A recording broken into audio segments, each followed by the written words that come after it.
consumes algo que te acaba consumiendo. Al final, aquel que bebe para socializar acaba encerrado bebiendo, ¿no? O sea, es un poco dentro de ese uso, el abuso, ¿no?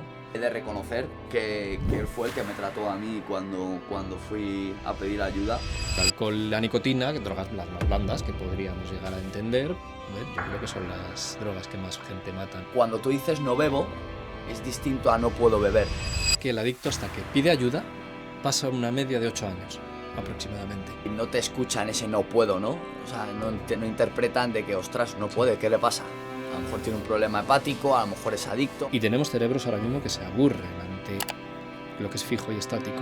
Necesitamos estimulación constante. Al final estábamos hablando de dopamina, estímulo, siempre. Más.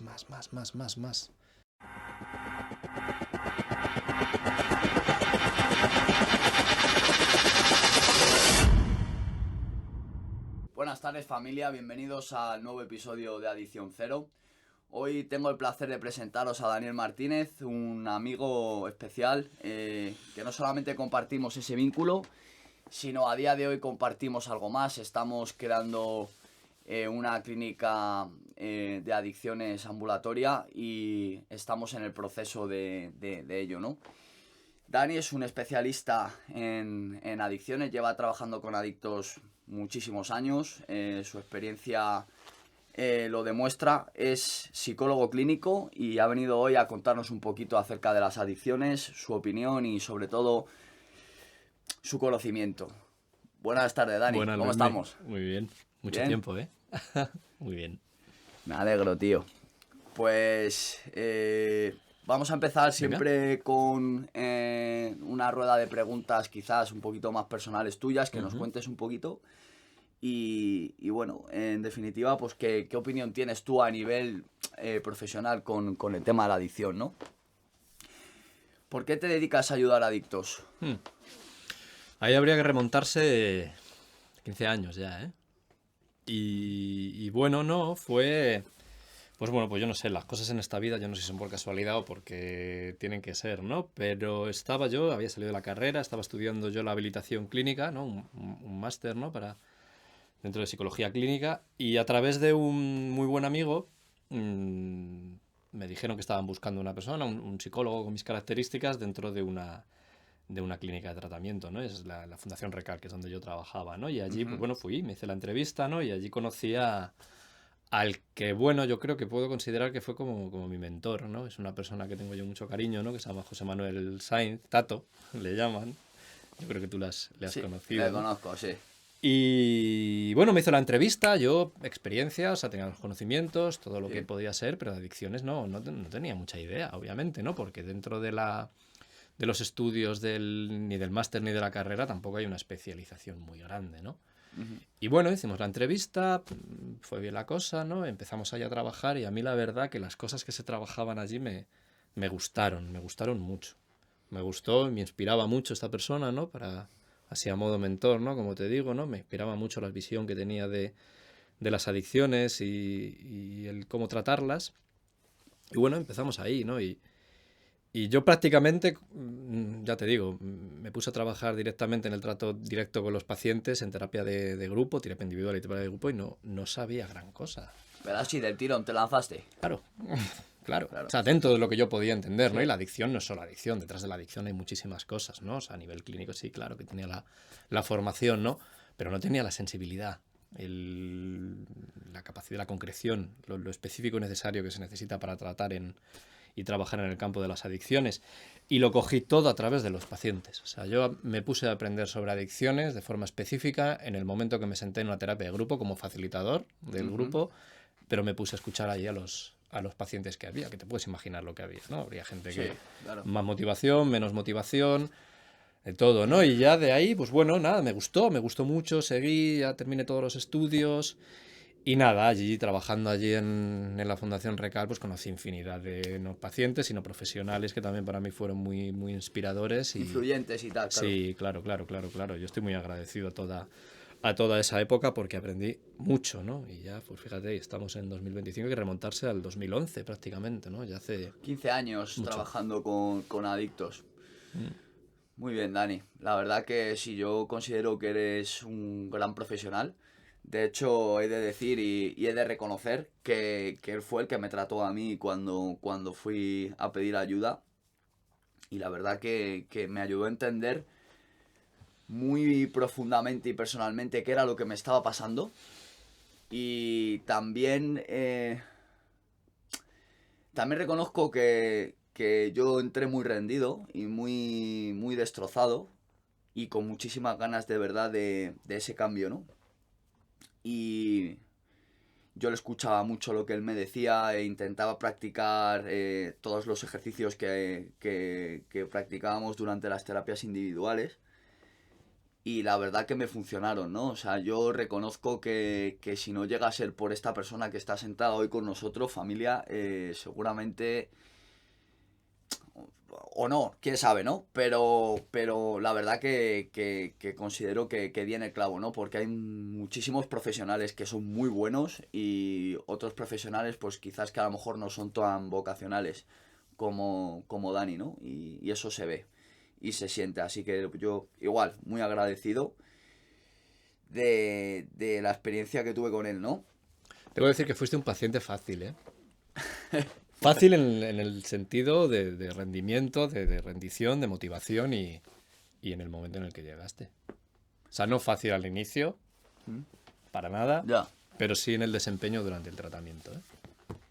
Sí, yo creo pues, tenía ganas, ¿no? Hmm.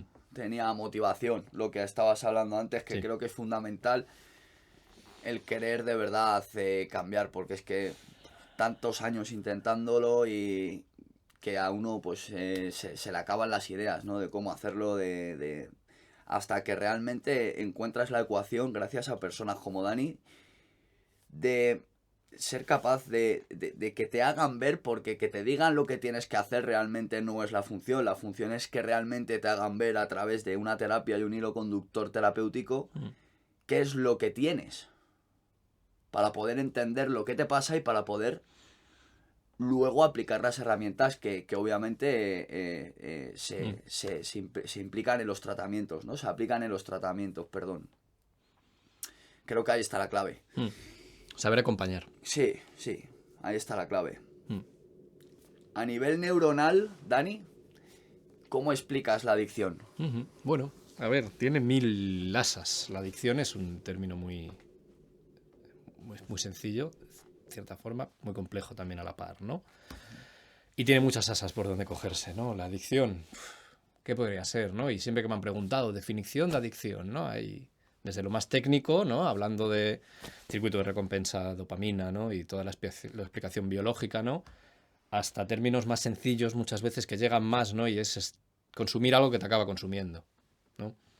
Sí, en definitiva, al final, la adicción, en el término biológico, la adicción hay que comprenderla en el espectro un poco dentro de la estructura del triángulo biopsicosocial, ¿no? Donde hay una parte biológica, donde hay una parte personal, de la parte individual del individuo y una sociedad, un contexto donde está determinado, ¿no? Entonces, dentro más o menos de ese perímetro es de donde se puede entender, ¿no? Los factores que puedan ser de índole biológica, desarrollados dentro de una determinada contexto social y en unas diferencias individuales de la persona, a niveles de su estructura de personalidad o de las cosas que haya vivido en su vida, ¿no? Pues al final la adicción es un poco, no es solo parte del componente de la biología, ¿no? Sino que tiene que haber determinados componentes sociales también, e individuales, que de alguna manera conjugan y determinan que esa persona en un momento determinado no pueda parar de consumir, ¿no? A nivel así un poquito más biológico, ¿no? Que es, yo creo, por donde me estás lanzando la pregunta, Sí, ¿no? no, Hay que ver... los dos términos es Sí, correcto, sí que vale. lo expliques, me Sí, parece bien. en la parte más biológica, ¿no? Ahí es la adicción y cómo se entiende la adicción como enfermedad, ¿no? Que es una enfermedad mental en ese aspecto, ¿no? Luego hay consideraciones de enfermedad emocional, enfermedad, si me apuras, también espiritual, ¿no? Pero la parte más biológica de la enfermedad mental es un desajuste del cerebro, es una malformación, vamos, una malformación del sistema, del sistema nervioso central y cómo funciona, ¿no? A través de la dopamina, ¿no? La dopamina es aquello que de alguna manera y como especie necesitamos para sobrevivir, ¿no? Aquellas funciones básicas necesarias para sobrevivir, como es el alimentarse, tener relaciones sexuales para procrear, la parte social, que nosotros como seres sociales es algo que necesitamos absolutamente, ¿no? Generan dopamina, ¿no? Y esa dopamina es lo que utiliza el cerebro para decir, esto sí, te compensa, por tanto, se refuerza, lo repites, ¿no? O sea, tiene que estar cargado de un aspecto, de una parte placentera para que la queramos repetir como especie, ¿no? ¿Qué ocurre? Esa dopamina, ¿no? Que es de alguna manera y se genera de forma natural, ¿no?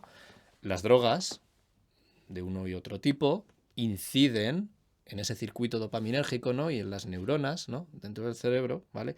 Las neuronas además es un aspecto muy bonito, ¿no? Y ya hablaba Ramón y Cajal de ello, ¿no? Son como árboles y raíces, ¿no? O sea, al final un poco lo que hay dentro de nosotros a nivel más microscópico es un poco lo que hay fuera, ¿no? En esa comunicación, ¿no? En esa comunicación neural, ¿no? Entre esas neuronas, ¿no? En esta neurona emitiendo dopamina, ¿no? Y esta neurona recaptándola, ¿no? De alguna manera se produce un fenómeno donde hay una concentración muy alta de esa dopamina a través del consumo de una sustancia. ¿Qué ocurre? Ese cerebro en ese momento lo que está percibiendo es que hay unos niveles antinaturales, ¿no? Si a lo mejor la conducta de comer es esta proporción dopaminérgica, de pronto el consumo de una sustancia estás llegando a unos índices donde tu cerebro que está aprendiendo dopamina, ¿no? O sea, a un nivel o a una parte y en una forma muy animal de cómo funciona el cerebro, ¿no? Es como si, bueno, prácticamente es como tener una rata dando pedales en el cerebro, ¿no? Es un cerebro animal, ¿no? Todo sería un grandísimo error, ¿no? Y todo lo que es la construcción del ser humano y el yo está plagado de prepotencia, ¿no? Y pensamos que controlamos nuestros cerebros, pero no. O sea, nuestros cerebros nos controlan de alguna forma. O sea, cómo está funcionando el cerebro delimita nuestro comportamiento, delimita nuestras motivaciones y delimitan, por tanto, nuestras conductas y cómo interpretamos las situaciones alrededor, ¿no? Si tienes un cerebro que le estás dando esos niveles de dopamina, ¿no? Y estás acostumbrándolo a esos niveles de dopamina, esa rata que está dando pedales, ¿no? De alguna forma, ¿no? Si tú pones a una rata 3 palanquitas, una con comida, y hay otra que tiene otra con cualquier otro tipo de estímulo y otra con la droga, la rata, el cerebro de esa rata, esa parte animal que tenemos, le va a dar a la palanquita que más dopamina genere. Es lo que más le compensa, incluso por encima de funciones básicas, elementales y necesarias para la supervivencia, como es comer, ¿no? Ese cerebro se acostumbra, esas neuronas de alguna manera se acostumbran a funcionar de esa forma y al final ahí tenemos ya la dependencia, ¿no? Se genera una tolerancia, esos niveles de dopamina de alguna manera hay un momento ya en los que te acostumbras y necesitas más, siempre más, ¿no? En esa progresión donde las personas y el adicto camina desde el uso al abuso y ya a la dependencia, finalmente. Ese cerebro se neuroadapta, se acostumbra a esos niveles de dopamina y ante la retirada de ese estímulo dopaminérgico se sienten infraestimulados. El adicto de alguna manera se agarra a esa fuente de influjo de dopamina, lo necesita, ¿no? Ocurre eso y también ocurre que, claro, no solo la cuestión del refuerzo positivo y lo que te da la dopamina, ¿no? Sino también el refuerzo negativo, que es un concepto que en psicología más o menos viene a ser el alivio que se experimenta, ¿no? Somos seres hedonistas, ¿no? Y como cualquier rata, ¿no? Que te decía, si le das un nivel de dopamina, el cerebro va a buscar eso. Hay una función también dentro de lo que es el hedonismo. El hedonismo no solo es generar placer, es evitar displacer, ¿no? Habrás visto mucha gente, ¿no? O comúnmente se entiende, ¿no? Y se habla del beber para olvidar. El consumir drogas de alguna manera para gestionarse internamente. O sea, el fenómeno donde muchas veces ya se pasa sobre todo el abuso a la dependencia es cuando esa persona necesita de esa sustancia para sobrevivir. Ya el cerebro de alguna manera dictamina, clasifica, asocia las drogas en ese efecto anestésico del sistema nervioso central como algo que les ayuda a sobrevivir, que te saca del malestar emocional. Con lo cual ahí tenemos esa parte donde el cerebro busca la estimulación positiva, pero también busca ese punto de placer en eliminar aquellas partes displacenteras. Ahí es donde ya está el fenómeno. Ahí ya tenemos a una persona que su cerebro está programado para consumir, y es programado para consumir por encima de cualquier otra cosa. Familia, comer, absolutamente todo. Sexo, todo. Todo lo que te segregue esa dopamina natural lo vas a anteponer ante el consumo porque el cerebro se ha modificado. Claro. Ha cambiado de su funcionamiento.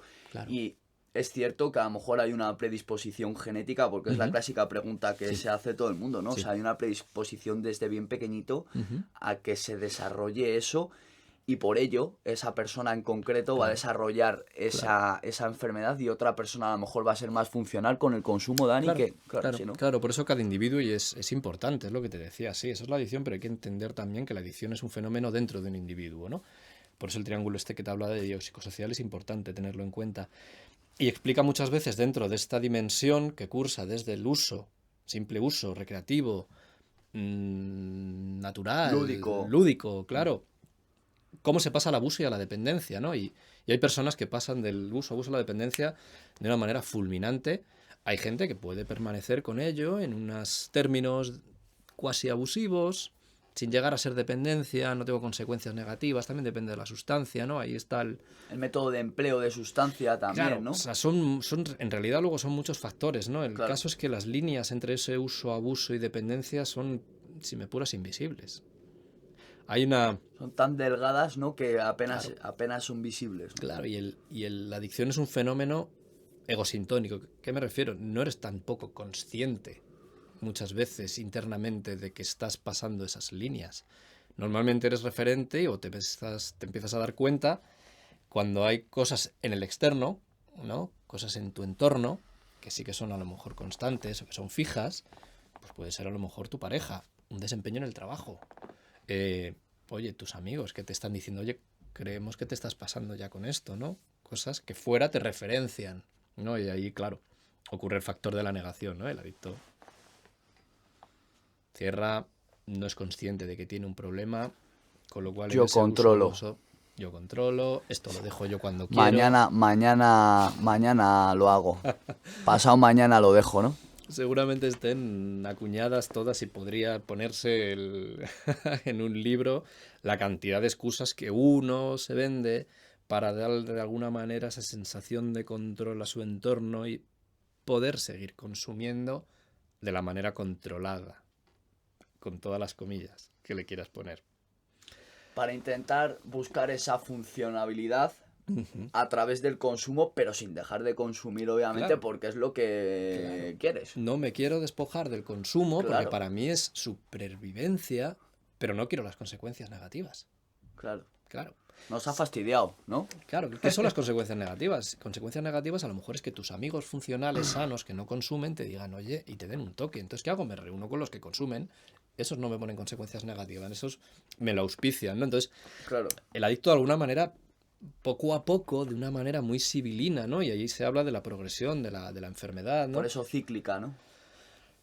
Claro, hasta en ese aspecto, ya no a nivel neuronal, sino a nivel cíclica personal también, ¿no? Es que al final hay que ver un poco cómo todo lo que hay en el entorno se va produciendo, toda la cantidad de cambios que se van generando en el entorno, ¿no? Como incluso muchas veces los sistemas familiares a lo mejor se adaptan a esa adicción, ¿no? Entonces, como que de alguna forma este sistema se va mutando, ¿no? Y la persona a través de la negación, de toda esa cantidad de excusas, de toda esa egosintonía, de toda esa negación, de toda esa sensación que tiene de control, al final hay unos momentos en los cuales, claro, Revienta.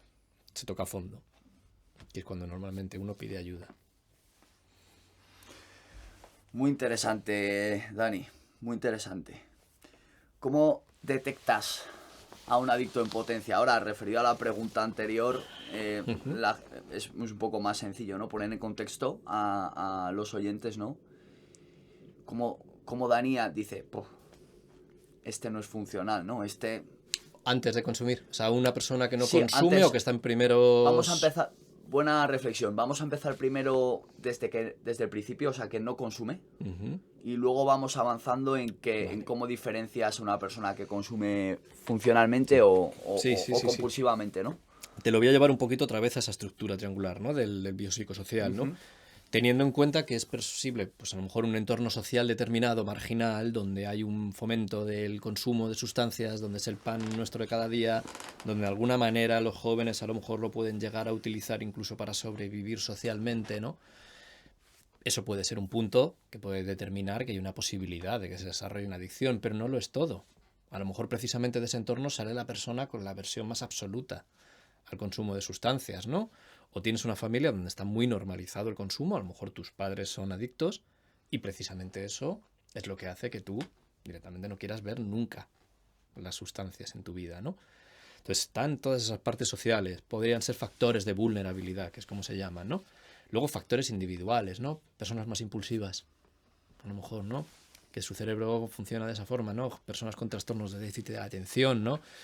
son categorías clínicas que de alguna manera y a esos niveles biológicos también pueden hacer que pueda haber ese Una factor de adicción. vulnerabilidad, claro, que pueda desarrollarse una adicción, ¿no? Y Ese luego los factor, ese factores, factor de vulnerabilidad, ¿no? En claro, términos. sí. Interesante. Y luego están los factores más individuales.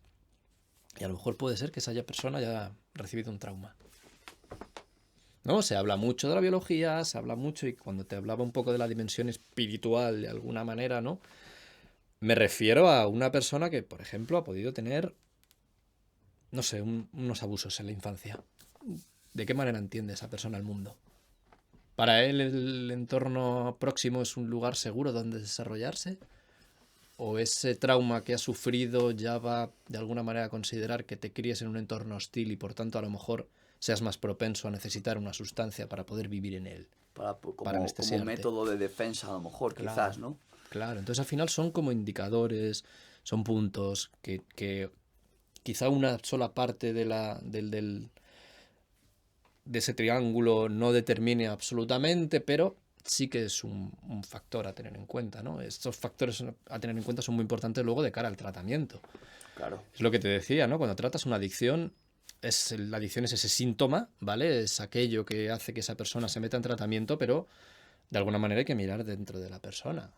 ¿Qué es lo que hay? O sea, ¿cómo han sido tus factores que has aprendido? Desencadenantes, ¿no? Claro, Y desencadenantes, ¿en qué entorno te has criado, ¿no? ¿Qué has entendido tú cómo como ha normal? cambiado también durante la primera vez que consumiste tu entorno, cómo ha cambiado Sí. tu relación con la familia, tu relación contigo mismo, Hay personas ¿no? que, y te lo pueden decir muchos adictos, ¿no? Que ya desde la primera vez que consumieron se dieron cuenta que ellos no consumían de la misma forma que los demás, ¿no? Yo, Y no solo porque a lo mejor a nivel neurológico no seas una persona más impulsiva, necesites tal, o sea, los estímulos, sino porque a lo mejor ya cuando consumiste por primera vez en esas, no sé, 12, 13, lo que sea, cada uno, tú ya estabas buscando respuestas en eso, ya estabas buscando algo. No instrumentalizabas o no era simplemente una búsqueda de sensaciones o de experiencias, el hacer lo que socialmente los grupos de amigos me piden, de sí, alguna manera, de experimentación de vida, simplemente de claro, vivir, ¿no? sino que de alguna manera ya en los primeros consumos Estás ya, buscando. ya estaba buscando y encontrando, Buscando y encontrando, claro, claro. ese alivio, ¿no? Por eso te hablaba antes de la supervivencia, ¿no? Sí, Y ese nivel de psicológico que yo personalmente, por ejemplo, padecía cuando era niño, de sufrimiento, de quizás hasta una falsa percepción de la ujú, realidad. ujú. De ahí la enfermedad a lo mejor también, ¿no, Dani? De que a lo mejor yo no era capaz de interpretar bien, correctamente lo que estaba pasando a mi alrededor, Sí, y simplemente esa pues falta de, no sé cómo explicarlo, a lo mejor de ganas de pertenecer, o no sé sí, cómo sentirme explicar. parte, ¿no? Sí, unas Sí, dificultades, ¿no? Muchos adictos te dicen que ellos tienen mis instrucciones, las que venían en mi caja, estaban en chino. O sea, no entiendo, claro, tío. no entiendo la vida. Claro, tío. No soy Claro. capaz de desarrollarme en ella, no soy capaz de sentirme perteneciente, no conecto, no tengo las claves por lo que sea, ¿no? Entonces, de pronto para mí relacionarme es un mal trago. Consumo y entonces sintonizo, ¿no? Total. Sintonizo, me gusta. Claro, Me gusta. consumes algo que te acaba consumiendo. Al final, aquel que bebe para socializar acaba encerrado bebiendo, ¿no? O sea, es un poco dentro de ese uso, el abuso, ¿no? Ya empieza a haber unas consecuencias Y negativas. postdependencia. Claro. Ujú. ¿Y qué ocurre en el cerebro cuando cualquier persona consume? O sea, ahí ya voy, ¿no? En el aspecto Sí. de. En el hilo conductor de la anterior pregunta, cuando ya una vez se consume, ¿por qué esta persona va a desarrollar adicción Ujú, y por qué esta no? Un poco también en la dinámica en ujú, la que estamos, ujú. ¿no? Mm. Al final, ¿qué ocurre en el cerebro de cualquier persona? Al final son sustancias que alteran el sistema nervioso central, sí o sí, ¿vale? O sea, es algo que está introduciendo en tu organismo y que de alguna manera tiene que tener una repercusión. Ujú. Es lo que te digo, ya esa misma droga en una persona, individuo A, genera algo, individuo B genera otra cosa, pero algo genera, ¿no? Ya va a determinar más que si la es adicto o no en función de lo que hemos Ah, estaba antes hablando. explicado, Ajá, claro. ok.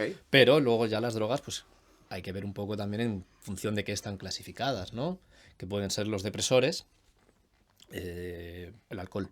alcohol y es la droga más comúnmente con la nicotina establecida, es el primer antidepresivo, por decirlo de alguna forma. Es algo y es una sustancia que tú ingieres y es depresora del sistema nervioso central. Curioso. Claro, las benzodiazepinas, heroína también, los opiáceos son depresores. Y luego están los estimulantes, cocaína, anfetaminas. Claro, es también un poquito lo que busque, obviamente. Consumes una sustancia que es depresora, deprime. Exprime nivel de depresión, no deprime en el sentido clínico de la palabra, ¿no? Sino la depresión del sistema nervioso central. El otro estimula, ¿no? Las consecuencias a nivel físico son diferentes. ¿Y qué relación hay entre ser una droga dura y blanda en el aspecto, digamos, social? Solamente porque le pongan un impuesto, a lo mejor, Dani, rollo, como estamos hablando del alcohol, quizás el día de mañana el cannabis. Sí. O sea, ¿tú crees que realmente hay una diferencia o es que simplemente, obviamente, pues por todo lo que estamos hablando de que actúan directamente todas en el sistema nervioso central y que dependiendo de tu factor biológico, hemos dicho también social, social, individual, ¿no? Va a depender, todos esos factores, ¿no? Van a depender dependiendo, o sea, todas las drogas que tú tomes te van a afectar si eres adicto para tú volver a repetir ese consumo. Pero si tú no tienes ese factor, digamos, biológico, espiritual, tal, no sé qué, tú vas a utilizar las drogas para a lo mejor un uso más lúdico, ¿no? Y vas a ser más funcional. ¿Qué diferencia hay entre una droga dura y una droga blanda en este aspecto? A ver si hay drogas que objetivamente tienen un carácter más o que generan más tolerancia y son más propensas a generar una dependencia, por ejemplo, ¿no? Como pueden ser la heroína. La heroína con menos consumos es más probable que te enganches de lo que puedes engancharte al consumo de cannabis o al alcohol, ¿no? Luego las diferencias entre drogas duras pues ha sido social un poco también, en función de las formas que ha habido de relacionarse, ¿no? Duras, blandas, pues todo lo dura que quieres que al final acaben jugando el papel en tu vida, ¿no? Yo sí, entiendo, no es lo mismo, ¿no? Y claro, ya luego entramos en los fenómenos culturales de lo que ha supuesto el consumo de heroína en la sociedad, ¿no? Que yo creo que luego vamos a hablar de ello. Un poquillo, sí. Claro, y eso puede entenderse que son las drogas duras, ¿no? Hay una consideración diferente con el impacto que ello genera, ¿no? La cocaína también puede ser una droga considerada dura, ¿no? Sí, pero como que muchas veces la sociedad implanta la palabra dura o blanda referente a las drogas por el tema de la legalidad. ¿Qué delgada línea hay ahí, Dani? Quizá precisamente que denominemos a una droga blanda hace que esté un poquito dada en la sociedad, que sea legal, que tenga unos impuestos, que esté en el circuito absoluto e integrada ahí en todos los engranajes de la sociedad, ¿no? Precisamente porque es blanda y considerar que eso es blando hace que al final sea lo más consumido y lo que más complicaciones y gente mata. Saber el alcohol, la nicotina, drogas las más blandas que podríamos llegar a entender, pues bueno, a ver, yo creo que son las drogas que más gente matan y más deterioro, dinero generan al erario público, ¿no? Por complicaciones derivadas de. Y son blandas, son legales, ¿no? Los porros también se puede considerar, ¿no? Y están dentro un poquito acuñado de las drogas blandas, ¿no? Pues bueno, ojo, ¿no? Yo creo que a lo mejor la consideración de drogas duras sí que ha hecho que determinadas personas tengan miedo a ello y no lo prueben, ¿no? Hay un percentil poblacional que ante algo que es peligroso, considerado o denominado, ¿no? Hay una connotación negativa sobre ello de duro, peligroso, no lo hace. Considerar los porros una droga blanda, pues a lo mejor también estamos entrando dentro de unas consideraciones en las cuales sí, vale, quizá no son tan duras como otras. Referente a lo mejor a los síndromes de abstinencia y a lo mejor pues que te maten un síndrome de abstinencia si no tomas o que te mate directamente la sustancia en una sobredosis, ¿no? Claro. O sea, es cierto que este factor de clasificación de duras y blandas, yo creo que efectivamente, como tú dices, va referido un poco también a esto y sobre todo a la sociedad, y ese punto me gusta mucho de las drogas blandas las vamos a relacionar más blandas en base a porque son más sociales y a lo mejor menos daño hacen y las consumen más personas, pero no quiere decir que sean malas, o sea, que sean buenas, ¿vale? O sea, hacen el mismo daño. Vamos a las preguntas anteriores, al contexto anterior, va a depender de la persona y el método de empleo, el método de consumo y tal. Entonces es muy difícil valorar esta delgada línea, ¿no? A nivel también social, porque van a estar como está esta mesa o este ordenador, van a estar. Claro. Entonces, esa educación que le demos nosotros a nuestros hijos el día de mañana va a ser, yo creo que clave, ¿no, Dani? ¿Qué opinas? Sí, la educación siempre, absolutamente. Siempre va a haber una sociedad pujante y las drogas, el papel de las drogas en la sociedad es ancestral. O sea, se puede hacer un estudio antropológico con respecto al papel de las drogas en las sociedades. A niveles ritualísticos, a niveles, pues desde los árboles, vamos, o sea, desde hace muchísimo tiempo. Va a estar siempre. Labor nuestra como sociedad, informar. Informar. Demonizar a veces no va de la mano con informar. Porque Estoy es de tapar, acuerdo. claro. Claro. Entonces, comprender que es una parte que lleva mucho tiempo, que la adicción es una enfermedad, ¿no? Y ahí ya entramos en la parte del un poco de la consideración negativa con respecto a lo que es la adicción, esa culpa, esa categoría de vicio que se le ha dado durante mucho tiempo, ¿no? Y ahí el papel de la heroína en los 80 también es determinante, ¿no? Entender la adicción como un problema de salud mental que obviamente, como problema de la salud mental que tiene un tratamiento, ¿no? Aquellas personas que tienen la enfermedad de la adicción, las enfermedades se padecen, no se las busca uno, no debemos meternos en esos terrenos cenagosos de la Claro. moral muchas veces, porque demonizamos, apartamos, dejamos en esas consideraciones del juicio moral como algo prohibido, negativo, lo apartamos y ya de alguna manera estamos también generando ese síntoma social, ¿no? Donde no informamos, donde no hablamos abiertamente de ello, donde tú vas a un médico de la seguridad social y el médico no te pregunta si consumes drogas y tú seguramente si las consumieras no se lo dirías. Obviamente. Claro, porque hay un juicio grande, ¿no? El adicto muchas veces no pide ayuda por la cantidad de culpa y vergüenza implícita que hay. Además, una pregunta que yo creo que vas a ayudar a muchísimas personas es que ¿por qué el adicto se siente tan culpable? ¿Por qué está tan... ¿por qué una persona que es Sí. adicta se le ha puesto el término junkie como algo despectivo, como algo en plan, ¡pah!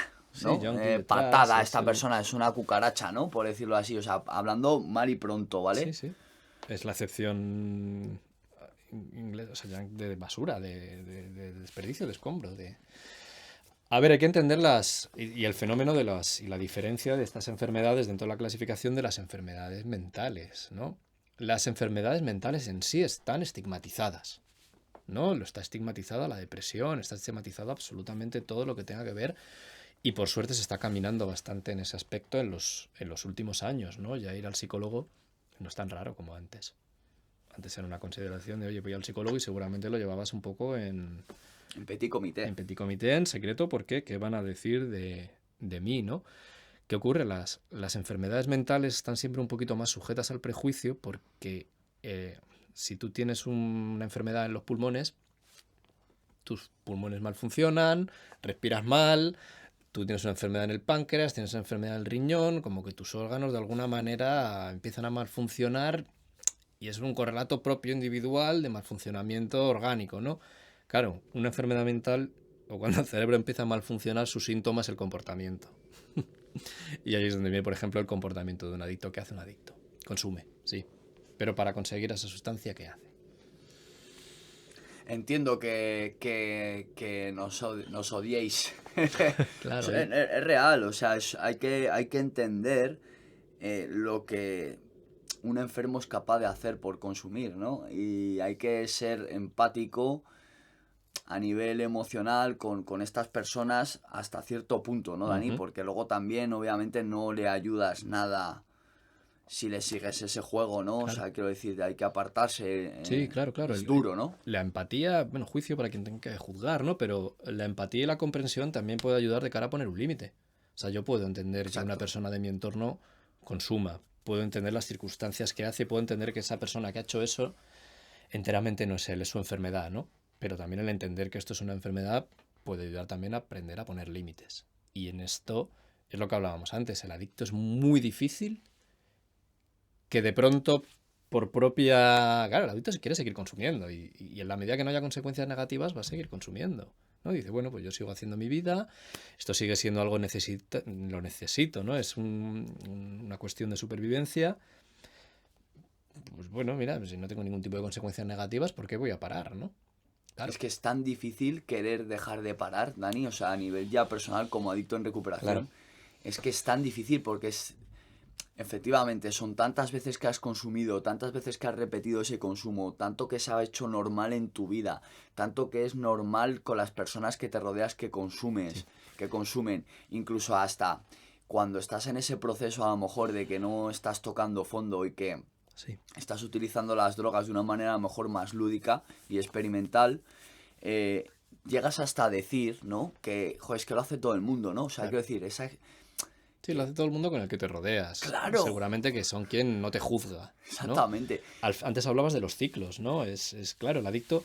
Mira, Ahí está la clave, ¿eh? Es que ahí está la clave. se dice que el adicto hasta que pide ayuda pasa una media de 8 años aproximadamente. Que De obviamente, consumos, ¿no? claro, que es el tiempo promedial, es una media, ¿no? Promedial hasta que ya tu consumo empieza a generar daño. Hasta que tu familia, en un momento dado, se empieza a dar cuenta. Entonces, de que la familia, tu entorno, rompe también su negación y, oye, esto es una cosa pasajera. Bueno, sí, tampoco es tanto, ¿no? Porque claro, esa vergüenza, la estigmatización genera negación, pero no solo en el propio adicto, sino también en la familia. Es muy duro decir, oye, tengo un hermano que es adicto. Oye, Es que que mi padre es adicto, oye, que es, mi hijo es adicto. es Porque, muy fastidiado. ¿qué va a hacer la sociedad? Es muy probable que tú te sientas señalado, porque claro, es que la has educado, es que tal, oye, jo, o que te miren con determinada forma y claro, eso nadie lo quiere, ¿no? Entonces todo ese estigma, de alguna manera, favorece esa negación en el propio adicto, pero también en el sistema familiar, donde se tapa, ¿no? Y lo que te digo, al final son una media de 8 años entre que el paciente, la persona, el adicto, empieza a consumir hasta que pide ayuda, pedir ayuda, ¿eh? Eso ya luego entramos en el terreno de que esté suficientemente, que haya tocado el fondo suficiente para empezar a Sí, consumir, aceptar lo que que de tiene que verdad lo hacer, ¿no? quiera, ¿no? O que se le haya iluminado Claro. el camino, que el sano juicio, ¿no? A nivel sistémico, el adicto se dice, por cada adicto hay 3 personas de su entorno que se infectan, de alguna manera. 3 personas de su entorno. Porque la adicción a nivel sistémico es un fenómeno es como un agujero negro. Todo, de alguna forma, se pone a orbitar alrededor, ¿no? Unos tal, ahí se generan factores de codependencia. A mí es que el tratamiento de la adicción me encanta porque es muy interesante en todos los niveles, ¿no? Trabajas a nivel individual y trabajas el nivel sistémico con la familia, ¿no? Claro. Y donde siempre hay que hacer un esfuerzo grande en romper la lanza a favor de los familiares, ¿no? Porque, y yo cuando hablábamos digo, Luis, está muy bien que se entrevisten adictos, profesionales, entrevistas familiares. Que estoy seguro que dentro de la cantidad de cosas que se han versado, que se hablan en podcasts, artículos, lo que menos hay proporcionalmente son los testimonios de familiares, son los grandes tapados, los grandes olvidados.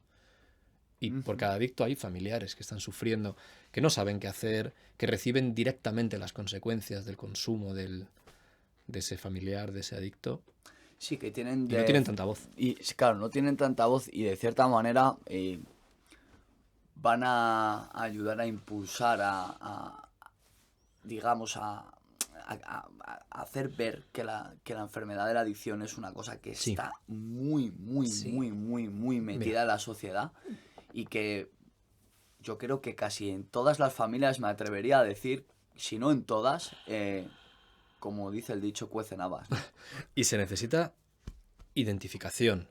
A ver, Mm, testimonios míos, un profesional hablando del cerebro, qué tal, están bien, dan una información, hay que apoyarse un poco en la ciencia, oye, hay que hablar un poco en términos científicos de todo esto, ¿no? claro. Dentro de todos los avances y todo lo que se ha caminado. Testimonios de adictos en recuperación, hablando de su problema, ayudan muchísimo a través de la identificación a aquellas personas que a lo mejor lo están viendo y escuchando y oye, si esta persona ha podido hacerlo, yo también, venga, voy a hacer un esfuerzo, ¿no? Ese testimonio vuestro muchas veces es muy impulsor, vale más que el de un profesional que te puede explicar las cosas a nivel técnico, de su experiencia, desde fuera.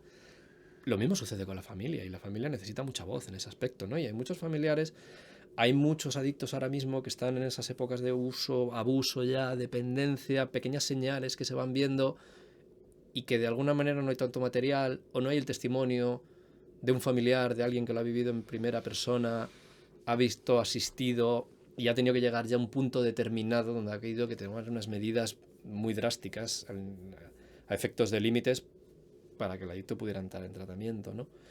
Entonces las familias son una parte esencial, absoluta.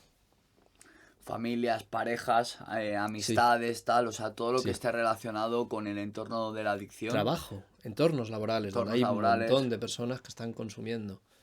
Y no se ve, no se sabe ver, no se sabe cómo posicionarse de cara a ello, ¿no? Y están ahí, están. Antes Sí, la droga había ese componente de marginalidad, ¿no? Y ahí venimos un poco de finales del siglo XX, ¿no? Y los 80 y demás, ¿no? Pero la droga ahora está en absolutamente todas las áreas, ¿no? Y es una... Y yo he tenido en tratamiento gente salida de la calle sin ningún tipo de... Sin ningún tipo de solvencia a lo mejor. solvencia, sí. Y gente de altas esferas. Sí, claro, claro, que está en todos, que no entiende No, de no, no. estatus, Y ¿no? eso es lo maravilloso, ¿no? De alguna manera, ¿no? Donde yo he visto y me ha encantado ver cómo personas de ese primero estrato que te hablaba son capaces de absolutamente identificarse con aquellas personas que son de otras características, de otros círculos, de otras familias, ¿no? Por decirlo de alguna manera, y hay una conexión tan grande, hay Es unas que es muy fuerte. similitudes tan grandes, ¿no? Sí, es que es lo que a mí, yo cuando empecé con la recuperación a mí me pasó que de repente estaba sentado ahí y estaban hablando, ¿no? A mi alrededor, tal, yo estaba callado escuchando, ¿no? Porque no tenía las narices de hablar. También siempre he sido muy tímido en ese aspecto. Y, y de repente, pues como joder, empezaba a hablar el de la izquierda, el de la derecha, el de enfrente. Y digo, me cago en la leche, pero si es que yo soy igual. O sea, yo Ujú. tengo esos patrones. O sea, ya no el hecho del contexto de cómo se ha ido, cómo ha ido el progreso en su adicción, que también, obviamente, pero más ese yo interior, ese niño interior desde pequeño que sufre, que no entiende, que Sí. mal gestiona, que se enfada, que usa a lo mejor en algunos aspectos la violencia, ya no solamente a lo mejor física, sino verbal. Muchas cosas Sí. que dices, joder, macho, pero si es que somos todos iguales, ¿no? Mm. O sea, que efectivamente que no entiende de estatus, esta enfermedad es una cosa que está ahí y que todos los que somos enfermos la Ujú. padecemos, da igual que tengas pasta o que no tengas Sí. pasta. O sea, esto es así. Sí, Estoy al muy de final, acuerdo. fuera de la coraza social, cultural, al final somos esa parte de cerebro, esta dimensión, no, entre cerebro y alma.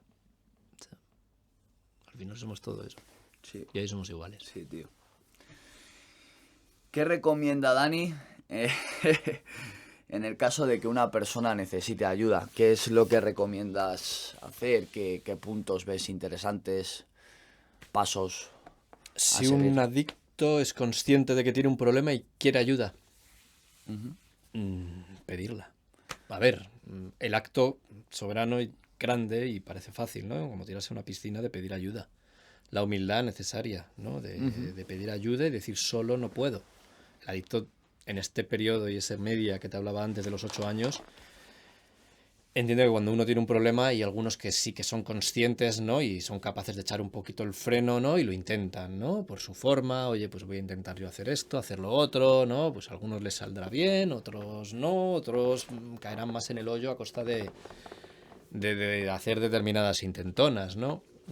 A ver, yo creo que para esto hay gente que tiene mucha experiencia y ahí puede ser experiencias profesionales, ¿no? Centros especializados y luego confraternidades y conjunciones de gente de adictos en recuperación como pueden ser Alcohólicos Anónimos, Narcóticos Anónimos, donde hay mucha gente que ha pasado por ese sitio en el que uno muchas veces egocéntricamente hablando se piensa que es el más, el que menos, el más pobre, es que yo, es que yo, es que yo. El egocentrismo. Ese egocentrismo que te hace pensar y que te lleva al victimismo y en ese victimismo se sigue consumiendo y oye, hay gente que te entiende, gente que ha pasado por esto, gente que te puede ayudar a nivel profesional y gente que te puede ayudar a esos niveles de confraternidad como se hacen esos grupos de narcóticos, alcohólicos anónimos, jugadores anónimos, todo eso. Porque la conexión que hay entre las personas que tienen esta enfermedad es tan fuerte Sí. que quizás a lo mejor la terapia grupal tú veas personalmente que tú no eres, que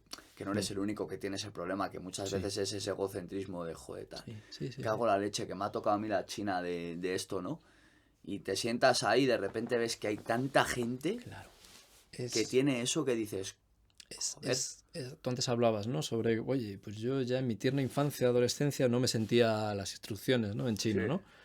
Claro, de pronto cuando... Me gusta eso también. Claro, de pronto cuando entras en un centro de tratamiento, vas a estos grupos, escuchas a gente adictos a hablar, unos que llevan un año limpio, otros que llevan un día.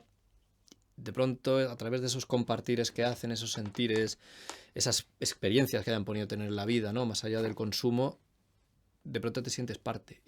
Y eso es lo que necesitamos todas las personas.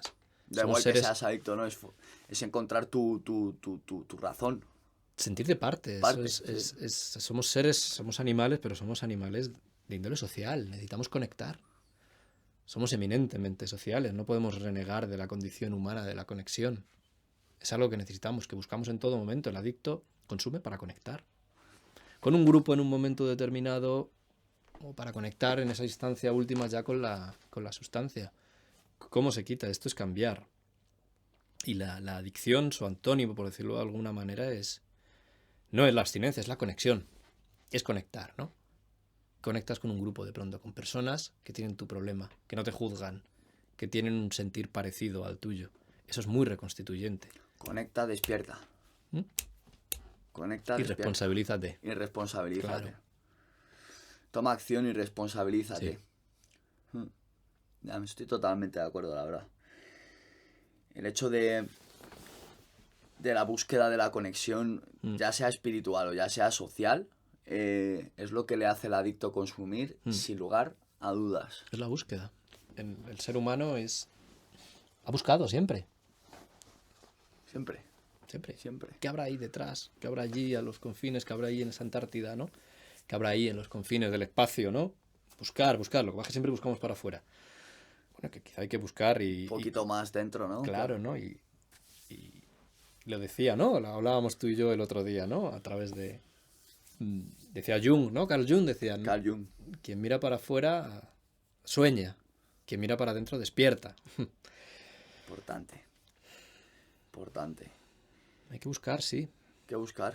Y además es que lo hablaba en el anterior podcast también con Antonio, que es un dato muy importante, el hecho también de que muchas veces todas estas cosas, lo que tenemos los adictos, de que por dónde nos ataca la enfermedad, ¿no? Por dónde viene, por tal, cuando estás en esa desconexión, localizar esa desconexión y tal, es donde te tienes que fijar, porque es donde te está atacando y es donde tienes que profundizar ahí, porque es por ahí por donde te va a atacar.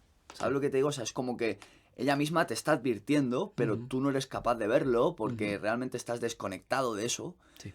Pero en cuanto entras un poquito en esa coordinación espiritual, cabeza, mente, tal, y saber estar, es como que justo dices, coño, por aquí me va a atacar, ¿sabes? Por aquí me está dando, no estoy conectado, estoy fuera. La enfermedad de la adicción en última instancia te quiere solo. Claro. Te quiere aislado, porque ahí... Entonces hay que cambiar esa conexión egocéntrica muchas veces con uno mismo, ¿no? Sí. Estoy todo el día ensimismado, todo el día pensando en mí, yo, con la conexión con las cosas que tienes alrededor. Es tu familia, son tus amigos, es tu trabajo, son tus aficiones, pasiones, intereses, cantidad de clavijas que hay que ir conectando poco a poco, ¿no? Y en última instancia y al final la recuperación en ese aspecto tiene que compensar, claro que compensa, pero solo compensa a través de que dejes de consumir drogas. Es probable que no lo suficiente. Te va a compensar a través de que tu vida sea una vida conectada, que te compense, que de pronto empieces a relacionarte de una manera más sana, que te sientas responsable. Claro. Porque sabes que lo que estás haciendo te funciona, estás conectado, ¿no? Estás viendo que funciona, que hay una conexión, que es funcional. Claro. ¿No? Ahí está la clave también. Hay muchos puntos que son muy importantes y que la gente, gracias a nosotros, a personas como tú y como yo y las personas que quedan por venir a este podcast, gracias a personas como nosotros, entienden esto. Porque es más profundo de lo que realmente realmente aparenta, ¿no? Muy guay, tío, muy guay. Vale. ¿Qué es para Dani la recuperación? Bueno, Dani. Dani es lo que ha aprendido a través de los Ya.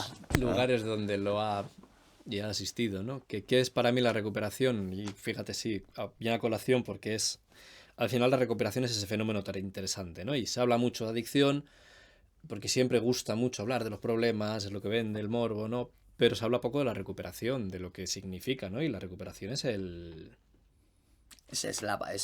donde hay que cogerse. Claro, es lo interesante, ¿no? Claro. De alguna manera, la cantidad de componentes que puede tener la recuperación, que es un término inespecífico, ¿no? Pero que según yo la entiendo a través de los lugares donde lo he aprendido y lo que yo he visto y he podido considerar, es dejar de consumir y mejorar la calidad de vida. Ahí es donde entra la psicología, ¿no? Mejorar la calidad de vida del paciente, ¿no? ¿Cómo se mejora la calidad de vida del paciente? Y bien, hemos explicado antes la conexión. No solo es dejando de consumir y frecuentar esos lugares donde consumías y que tu organismo deje de tener ese tute que le estabas dando, ¿no? Sino a través de hacer cambios. Cambios. El adicto tiene que estar dispuesto, y esto es, y gusta mucho siempre, ¿no? Tiene que estar dispuesto a cambiar una cosa, que es todo. Todo, todo, todo. Por lo menos la disposición, ¿eh? Luego a lo mejor hay cosas que no hay que cambiar, ¿eh? Buena voluntad, ¿no? La buena voluntad necesaria para cambiar aquello. No que tú pienses que a lo mejor, que no, sin tener la buena voluntad y la humildad para que aquellas personas que están en tu entorno, te conocen, son profesionales o gente que ha pasado por donde estás tú, te sugiera hacer determinados cambios y que tú tengas la buena voluntad de poder hacerlo, ¿no? Que no fuerza de voluntad, ¿verdad? Buena voluntad. Sí, fuerza de voluntad es como esa característica, esa categoría que a todo el mundo... Pues bueno, yo creo que hay gente que tiene mucha fuerza de voluntad y otra que no. Por 1.000 millones de factores individuales, como antes hablábamos, ¿no? Y intraindividuales Sí, y pero personales. como que la fuerza de voluntad yo la veo más forzada. Ajá. La relaciono al esfuerzo, a tal, que también, por Sí. supuesto, es necesaria. Sí. Pero me gusta la palabra, o sea, me gusta la definición de buena voluntad porque es más disposicional, en el aspecto de que tú a qué estás dispuesto a hacer, ¿no? Estás dispuesto realmente a cambiar solamente una cosa, que es todo. ¿Estás de verdad dispuesto? Porque es el único camino. El único camino que tienes que hacer es no volver a pasar por el otro camino. O sea, es decir, totalmente en direcciones opuestas. ¿Estás dispuesto? ¿Sabes? Sí, la fuerza de voluntad yo lo veo un poco más fuerza, férreo.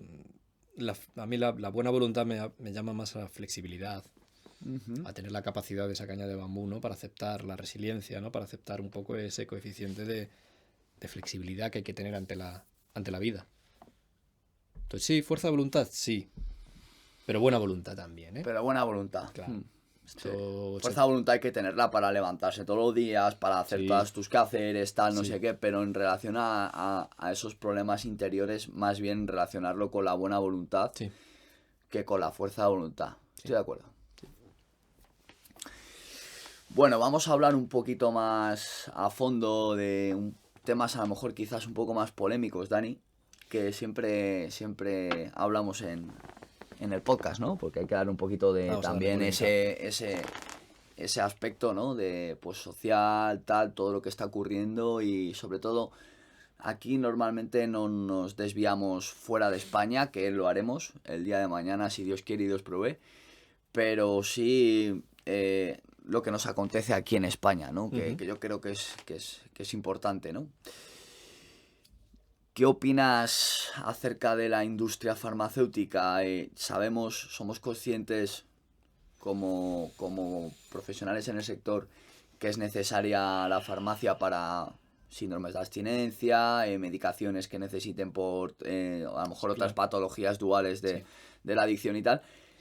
Pero a nivel, o sea, ¿se está haciendo bien el tema de las recetas como si fuese un mañana o qué opinas? Como si no fuese un mañana. Sí, sin posicionarse en que sí, no, las cosas no tienen que ser sí o no, o blanco o negro, tienen que ser siempre dependiendo, ¿no? Obviamente la industria, bueno, la industria farmacéutica, como toda industria, ¿no? Y todo el mundo de las empresas, pues bueno, vamos a ponerlo ahí un poquito en apartado, ¿no? Y examinarlo como lo que son, empresas con márgenes de beneficio y dividendos, ¿no?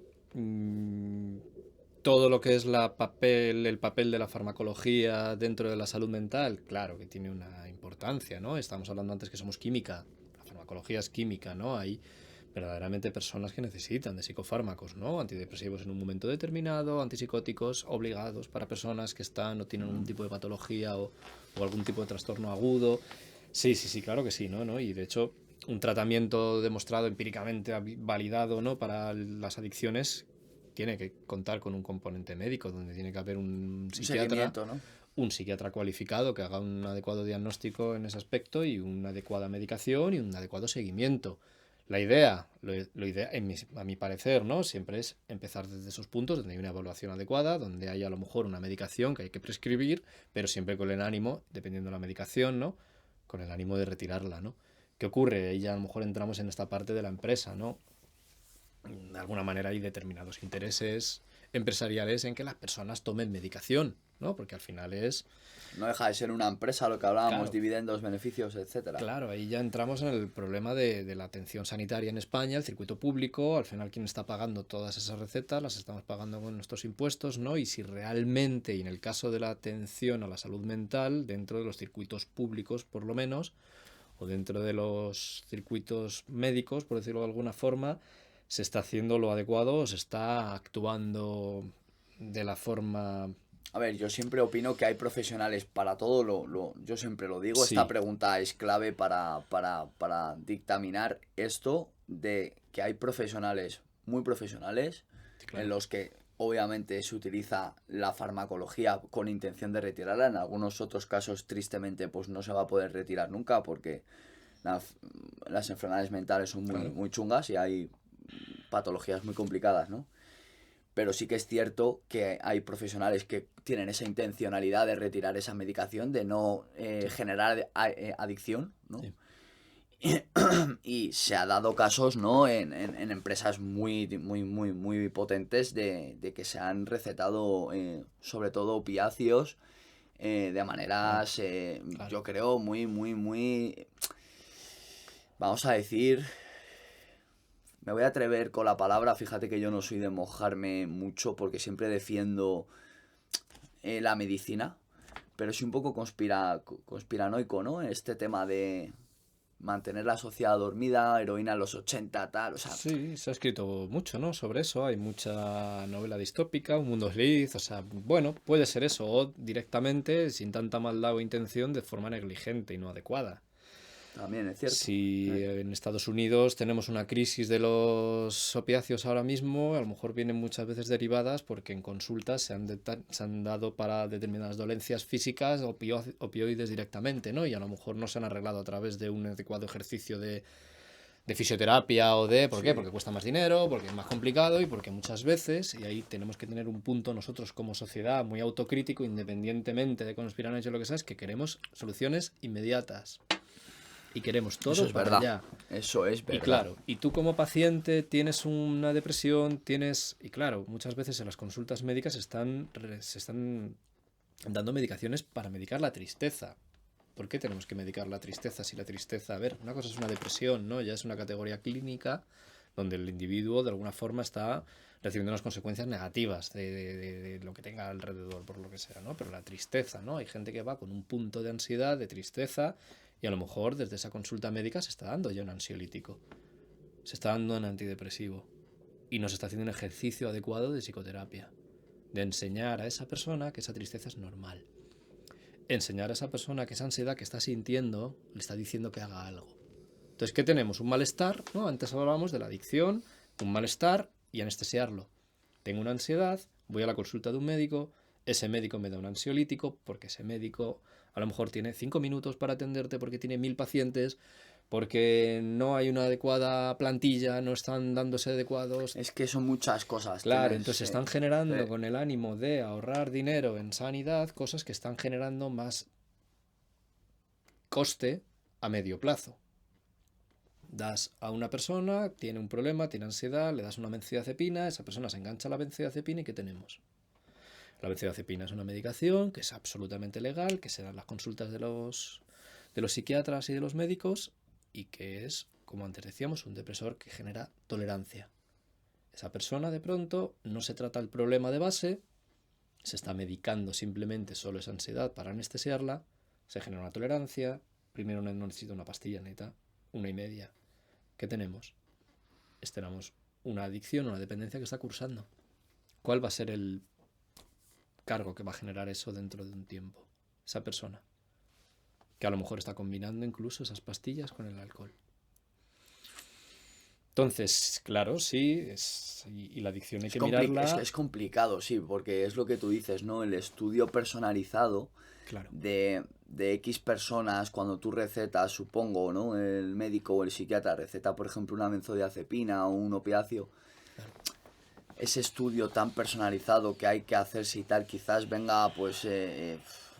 Claro, venga fastidiado pues eso, entiendo, que no hay personal, no hay tal. No sé, claro, entiendo que es un coste, pero ¿cuál es el coste de no hacerlo? Claro. ¿Se está haciendo de una manera adecuada? ¿Se está atendiendo adecuadamente la salud mental? Aquí en España, yo de otros países no lo sé. Aquí en España se está haciendo. ¿Cuál es el coste de ello?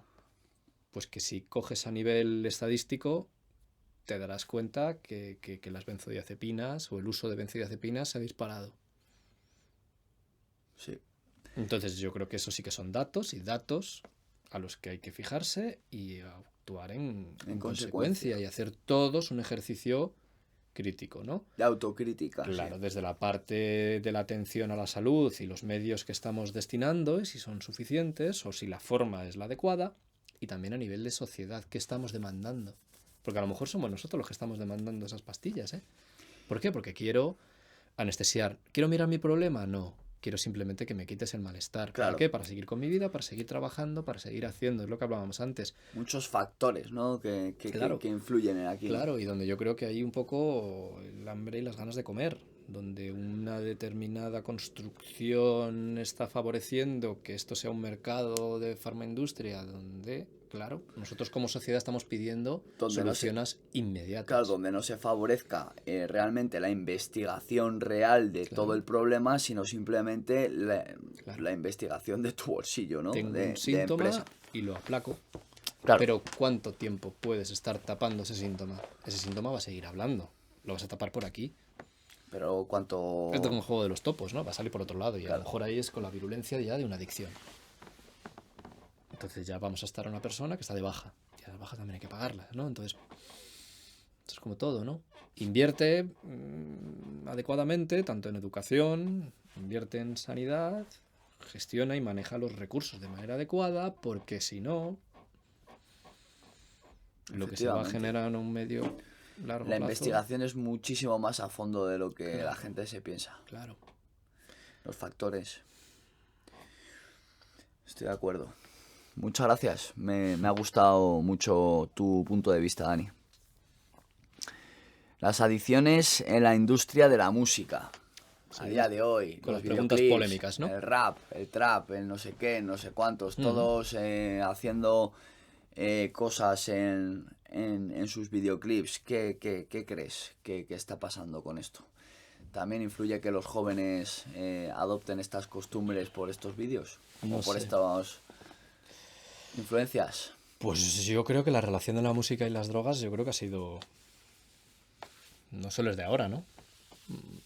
Puedes fijarte en los 60, los 70, Woodstock, los Rolling, las letras, hablaba sobre abiertamente el consumo de heroína, ¿no? Y bueno, es música.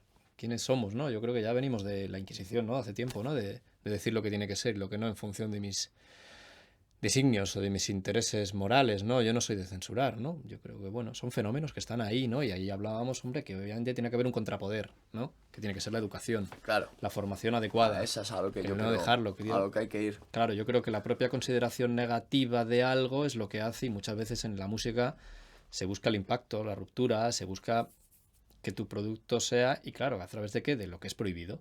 Muestras lo que es prohibido y como que de alguna manera los jóvenes, una sociedad determinada, pues lo compra porque estáis reflejando algo que la sociedad está dictaminando como prohibido. Sí, pero... o sea, al final es como la ley seca, ¿no? Vale, pues haces una ley seca, ¿qué ocurre? Pues va a generarse a nivel simbólico que eso va a tener un interés de alguna forma, y por decirlo de alguna manera, rupturista, con lo cual hay gente que lo va a querer. Entonces, ¿prohibir las cosas? Bueno, vamos a poner a prohibir, ¿no? Pues yo creo que sería un error, ¿no? ¿Vas a ponerte a prohibir o vas a dictaminar a las personas sobre lo que tienen que hablar? El problema está en que efectivamente es la pirámide. O sea, el problema está abajo, en la educación, en lo que le dices tú a tu hijo o a tu hija, qué es lo que consideras que es Claro. bueno o malo o negativo para su salud y cómo le haces ver eso, porque realmente, efectivamente, tú le podrás decir a tu hijo, a tu hija, yo no soy padre, ¿no? Tú sí. Pero tú le podrás decir, yo creo que a tu hijo o a tu hija le podrás decir, pues mira, esto no lo hagas, esto tal, ¿no? Se está haciendo. Normalmente los padres tienen la formación, no hablamos de educación sexual con nuestros hijos y es un tabú y nos cuesta sobre drogas. Parece que a veces que mentar las cosas parece que lo atrae. Pues oye, pues claro que va a estar los Rolling hablando sobre el consumo, el rap, va a estar Claro, Kurt Cobain hablando y consumiendo heroína o Amy Winehouse. O sea, yo creo que todos tenemos ojos para ver las cosas que están alrededor, ¿no? Pero en casa, ¿qué estamos haciendo? Estamos cogiendo esa responsabilidad para decirle, oye, hijo, ¿estás asistiendo? ¿Estás viendo esto? ¿Esto qué? ¿Qué opinas? ¿Estamos siendo adecuados en ese nivel? ¿O vamos seguimos a hablar de esto. plagados de convenciones morales, ¿no? Que esas propias convenciones morales que van a ser la que haga que prohibamos el que se pueda hablar de ¿qué? Vamos a poner De algo puertas que al es mar. tan natural, porque realmente es que las drogas es que están como lo que estábamos hablando antes, es que están Ujú, como esta mesa, o sea que es ujú. que a fin de cuentas es una cosa que está, otra cosa es pues que ahora hay unos medios un poco a lo mejor más impactantes de difamación, como son las redes, está no sé qué. Bien, vale, pero la madre es esa, la educación, Claro. ¿no? El cómo hablamos de este tema y cómo informamos de este tema, ¿no? Ujú. Fundamental. Las adicciones a las pantallas, Dani. Vamos. Bueno, pues a ver, entra en el metro, ¿no? Y hace un cribado así rápido, una especie de radar de cuántas personas están en ese momento mirando las pantallas. Pantallas, bueno, vamos a entender como pantallas los móviles, ¿no? Sí. Es que son muy útiles, los móviles. Es que claro que son muy útiles. Es que sí, claro, yo puedo estar y meterme en el metro y decir, "Buah, es que el 80% del vagón está mirando una pantalla, ¿vale? Es que muchos estarán mirando cosas de la reunión que están preparándose, otros dónde van a ir después y cómo se llega por la calle. O sea, de pronto han llegado las pantallas, han llegado los móviles y tienen en la palma de la mano tenemos absolutamente todo. ¿Qué está generando eso? Quizás de pesada de dependencia, ¿no? Que pasemos determinado o demasiado tiempo mirando la pantalla por esos estímulos que nos ofrecen. O sea, Antes, ese paso, perdón que te corte, ese paso del uso, abuso, dependencia, ¿no? claro, antes hablábamos del uso, abuso, dependencia y la dopamina. Esas pantallitas tienen dopamina, ¿eh? O sea, quiero decir, cuando los de un juego determinado, un Candy Crush, yo qué sé, no te voy a decir cualquiera, ¿no? Fabrican, esas empresas fabrican esas aplicaciones, esos juegos, obviamente lo hacen para que la gente los juegue y Mm, lo claro. jugarán en la medida que les compense jugarlo, ¿no? Entonces, todas esas lucecitas que te puede ofrecer ese juego en ese momento, en esa pantalla, están hechas para que genere tu cerebro dopamina y te enganches, lo estimules y lo consideres como algo placentero que quieres repetir, ¿no? Pues igual que un Candy Crush, pues obviamente, absolutamente, hasta este podcast, ¿no? Cuando lo editéis, seguramente tendrá muchos componentes hechos para que el televidente de alguna forma esté pegado a él, ¿no? Porque compensa, suscripciones, es el lenguaje, es de lo que estamos hablando hoy, ¿no? La Sí, sí, sí. captación a través de los medios de comunicación, ¿no? Una pantalla, claro, ¿qué ocurre? Estamos yendo del abuso quizá ya a unos términos de dependencia, ¿Y donde esto qué puede vivimos. generar? ¿Cómo se puede...? O sea, que... Repito la pregunta. ¿Cómo va a afectar esto a a la mente del ser humano? Sí, son estimulaciones inmediatas, constantes, ¿no? Y en la medida que ofreces más estimulaciones inmediatas, más planos, contraplanos, colores, subtítulos, todo eso hace que la atención, obviamente, son estímulos, nos fije, ¿no? De alguna manera estamos haciendo, y claro, ahí ya los más tiernos cerebros, los niños, ¿no? Los que sí que es verdad que, mi opinión, ¿no? Y esto un poco fuera de esto, ¿no? Hay que mantener todo lo alejado de las pantallas que se puedan, ¿no? De alguna manera están mamando ese formato, ¿no? Ese formato hiperestimulado, ¿no? Donde hay constantes estímulos que te hacen tener tu atención fija en ello, ¿no? Entonces eso de alguna manera está cambiando un poco a nivel morfológico el cerebro, ¿no? Si tú ahora mismo pones o editas este podcast, cualquier cosa que quieras hacer con un plano fijo, simplemente, si la cantidad de estímulos que se le ponen, es probable que la gente en Instagram pase de ellos, porque le aburre, porque no le está ofreciendo esa estimulación que tanto te da el Candy Crush como te da la forma en la que ahora mismo se comunican las cosas a través de las pantallas, ¿no? Entonces estamos y tenemos cerebros ahora mismo que se aburren ante lo que es fijo y estático. Necesitamos estimulación constante. Eso es un poco peligroso, ¿no? Porque al final estábamos hablando de dopamina, estímulo, siempre, más. ¿Hasta dónde, no? Entonces, ¿qué tenemos? Y ahí hablamos un poco del metro, ¿no? Y cuál puede ser la consecuencia, ¿no? Yo lo que veo más, ¿no? Y teniendo en cuenta que los móviles son súper necesarios y cuántas horas del día que llevaré yo ya mirándolo, ¿no? Para cosas útiles o absolutamente inútiles, ¿no? En estos scroll infinitos de Instagram donde se te va el tiempo, ¿no? Al final, ¿qué estamos, no? Y es lo que te digo. Estamos absorbidos, absolutamente. Estamos pegados con la nariz al teléfono móvil, simplemente moviendo con la mano y absolutamente desconectados de las cosas que hay alrededor, ¿no? Todo eso yo creo que de alguna forma está fomentando ese yo, ese individualismo, ese egocentrismo en el que estoy yo, mi móvil, mis cascos, donde estoy absolutamente aislado de todo y donde no me comunico ni me conecto absolutamente en nada con las personas. O sea, yo creo que Ni esto, con nada. de alguna manera, estamos un poco despegados de las necesidades de nuestro entorno, de esa persona que a lo mejor tú estás en el metro, entra, tiene unas muletas o tiene una determinada edad y tú, como estás en tu móvil, estás en tu yo, viendo la cosa que tu algoritmo ha diseñado para que tú piques, estás dejando de conectarte con las necesidades de las personas. O sea, de alguna manera estás solo alimentando tu yo, tu ego.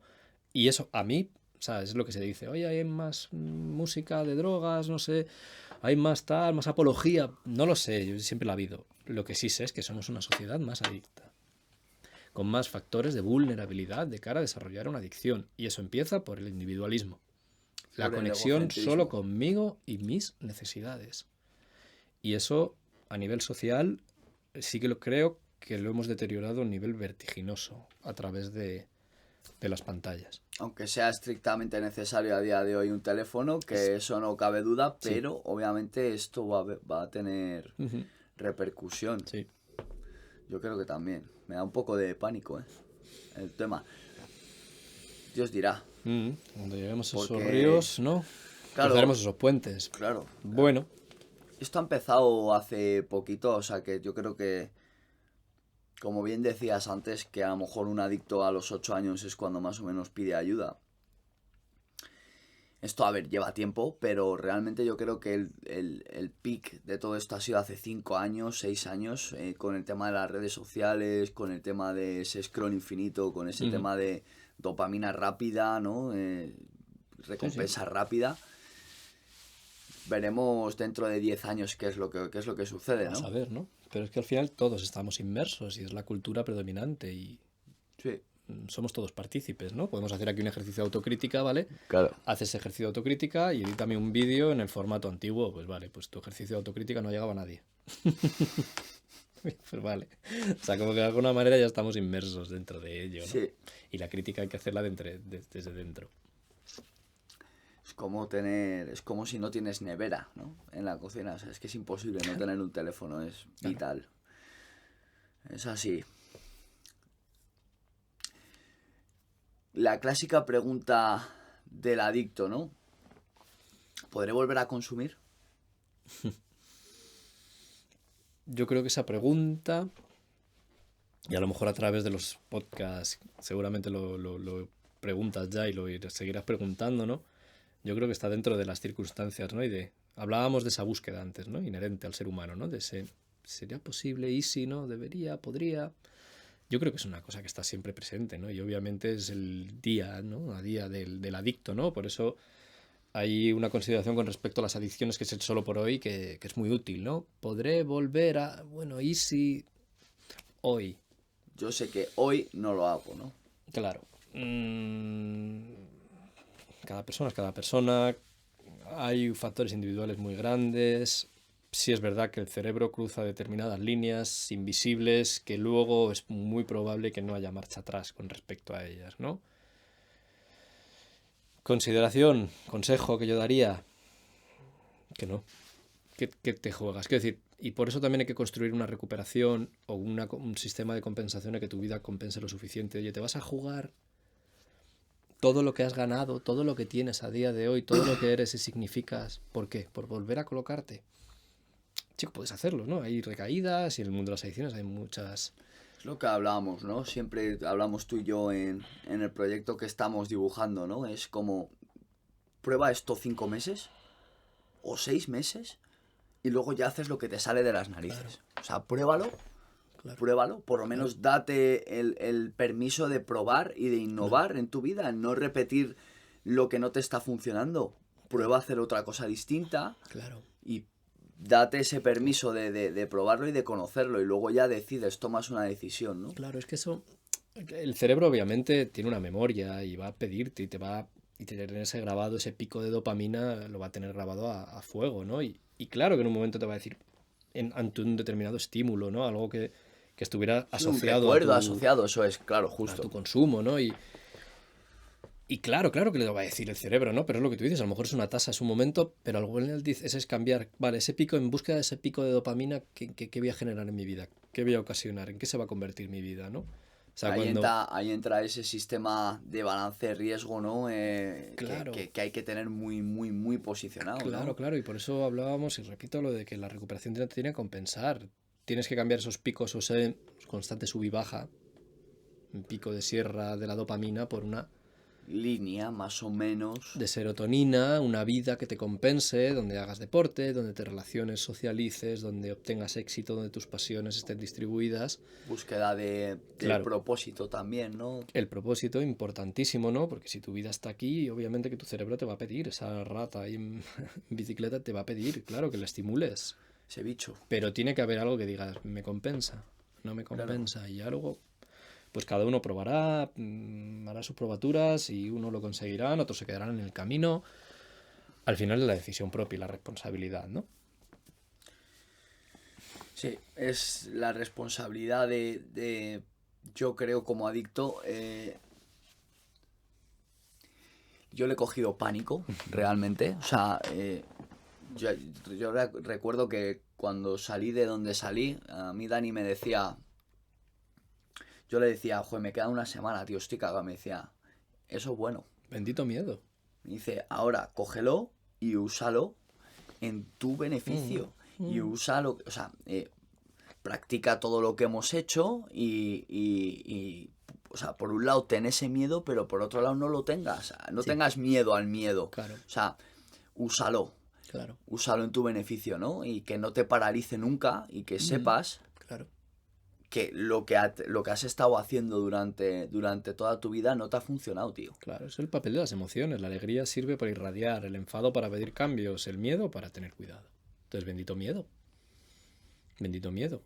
Sí, es un sistema de alerta, ¿no? Claro, menos mal que lo tenemos. Bien fomentado también, Claro. O sea, una raíz buena, ¿no? Ahí también joder, tengo pánico a esa primera. Claro, ¿no? claro. Ahí en lo que me decías antes de...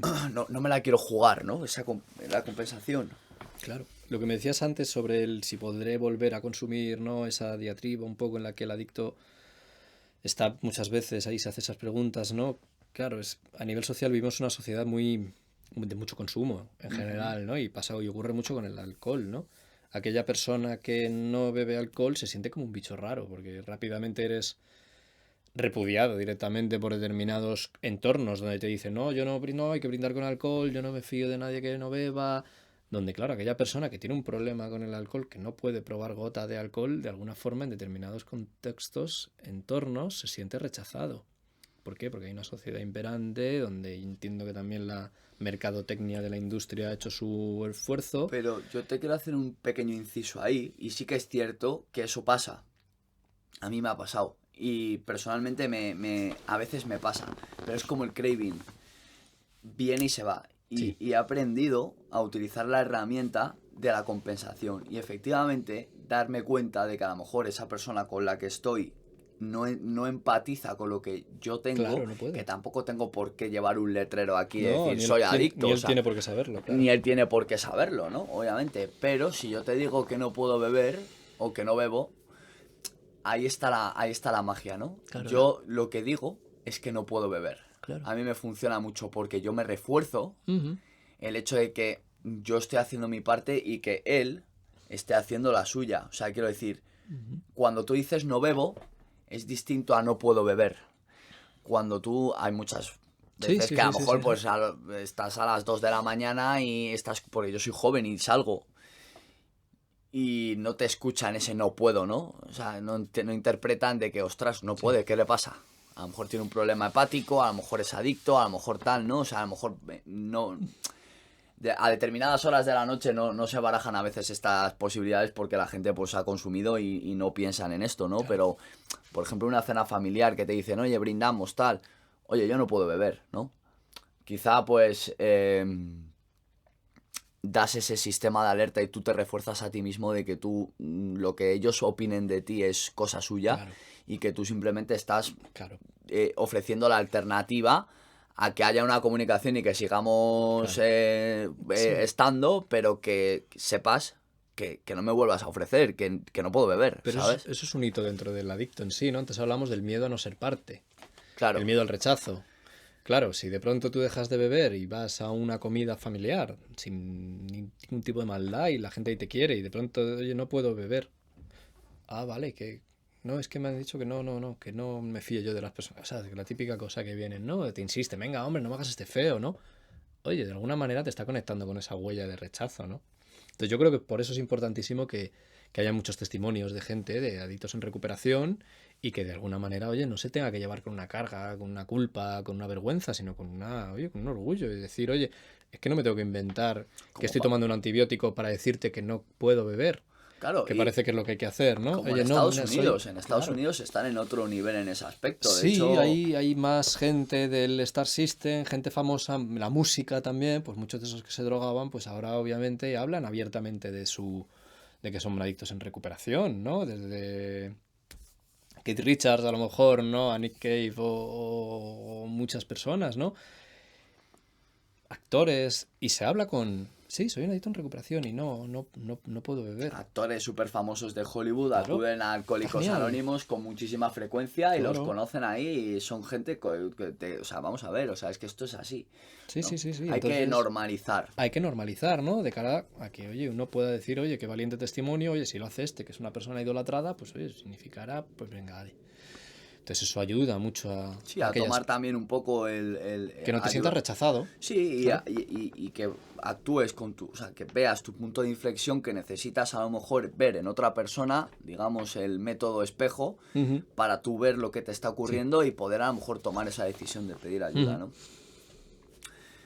Bueno, Dani, por último, ¿qué le dirías a las familias? Bueno, hemos hablado antes ya de la familia, se han llegado hasta este punto, ¿no? Yo creo que habrán cogido lo que hablábamos antes y prácticamente sería parafrasear un poco, ¿no? O remarcar, ¿no?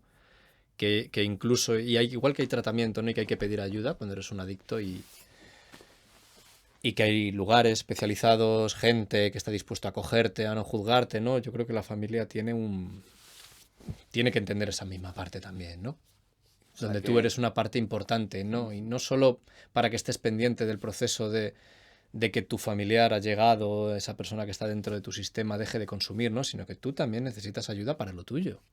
Separar un poco ese camino de esa persona que no, que a lo mejor, y hablábamos antes, que opera como una especie de agujero negro que absorbe todo, ¿no? Y donde tú mereces el derecho, el legítimo derecho de la atención a ti, a tus problemas, a tu codependencia, a todo aquello que estás sufriendo, ¿no? El familiar no se tiene que meter en un tratamiento solo para que el familiar de turno, haga redundancia, deje de consumir, ¿no? Sino para sanar también lo tuyo. Y ahí es el punto, ¿no? Generar un poco una independencia. Todo dentro del mismo sistema, ¿no? Pero una interdependencia donde el familiar pida ayuda para sus problemas. sí, estoy de acuerdo, la familia tiene mucho que sanar Claro, también. mucho. Bueno, pues y un mensaje esperanzador, Dani, Venga. para aquellas personas que no se atreven a dar ese paso con él, Ujú, que sientan que tienen ujú. este problema, esta enfermedad. Yo creo que el paso para dar un paso hacia algo tienes que sentir que compense y que merece la pena. Yo, por la experiencia, y hablábamos antes, ya son 15 años, donde obviamente el margen de éxito, pues a ver, las probabilidades, proporciones, estadísticas, pues bueno, puedes hacer con ellas lo que quieras, ¿no? Pero sí digo y veo y recuerdo y me cruzo a diario con gente, con pacientes que han sido míos por la calle o los veo a lo mejor en iniciativas como esta, ¿no? Que compensa y que sí, que se puede salir de ello. Y no solo que se pueda salir y dejar de consumir sustancias, ¿no? Sino que se puede salir mejor, que puedes ser una mejor versión de ti mismo. Absolutamente. O sea, tener la confianza. La palabra clave en la adicción es desconfianza. La recuperación es confiar. Es confiar en que pueda haber una solución, que pueda haber un cambio, puede tornarse absolutamente. Y yo he visto personas salir de los pozos más, de los círculos más oscuros y tener unas recuperaciones de lo más luminosas. Sí, sí. Y es posible. Ya sabéis, chicos y chicas, dejaros ayudar y dar ese paso que merece la pena. Real que sí. Bueno, Dani, ha sido un auténtico placer tenerte aquí con nosotros. El mensaje de una persona cualificada, profesional, experimentada en esta rama de la adicción es fundamental y que el mensaje llegue de una manera más, sí, profesional, ¿no? A las personas es fundamental, ¿no? Gracias a todos y a cada uno de vosotros por vuestra visualización de este podcast, porque sin vosotros esto tampoco sería posible. Nos vemos en un par de semanitas, familia, así que recordar este mensaje a aquellas personas que están pasando por situaciones parecidas: adicto responsable, adicto recuperado. Un placer estar con vosotros.